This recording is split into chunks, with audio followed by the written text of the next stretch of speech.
હું વિપુલ ઉલવા સુમુલ ડેરીના સેલ્સ અને માર્કેટિંગ વિભાગમાં છું. હવે જ્યારે ચન્ની પડવો નજીક છે ત્યારે સુમુલ ડેરી દ્વારા પણ ચન્ની પડવો નિમિત્તે સુમુલ ઘારી તેમજ સુરતી સ્પેશિયલ ભૂસું જેનું વેચાણ કરવામાં આવતું હોય છે. ગયા વર્ષે સુમુલ ડેરી દ્વારા 85 ટન જેટલી ઘારી બજારમાં વેચવામાં આવેલી હતી. આ વર્ષે એક અંદાજ પ્રમાણે 90 ટન જેટલી ઘારી અમારો અંદાજ છે કેટલી વેચાશે.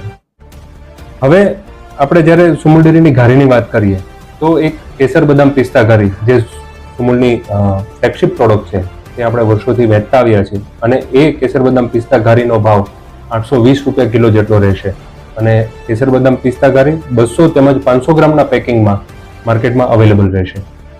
એના સિવાય લો કેલરી ઘારી જે 200 ગ્રામના પેકિંગમાં માર્કેટમાં અવેલેબલ કરવામાં આવી છે તેનો ભાવ 200 રૂપિયા જેટલો રહેશે.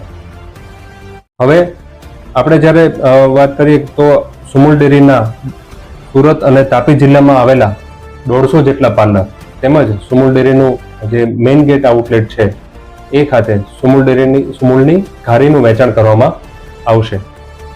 હવે આપણે જ્યારે સુમુલની વિશેષતાની વાત કરીએ તો ઘારીમાં વપરાતા મેઇન મટીરિયલ જેવા કે ઘી અને માવો એ બંને સુમુલ ડેરીના અદ્યતન મશીનરીમાં બનાવવામાં આવે છે તેમજ સુમુલ ડેરીની લેબોરેટરી દ્વારા દરેક માનકોમાં પાસ કર્યા પછી જ આ બંને વસ્તુઓ જે છે એ સુમુલ ઘારી માટે વાપરવામાં આવે છે.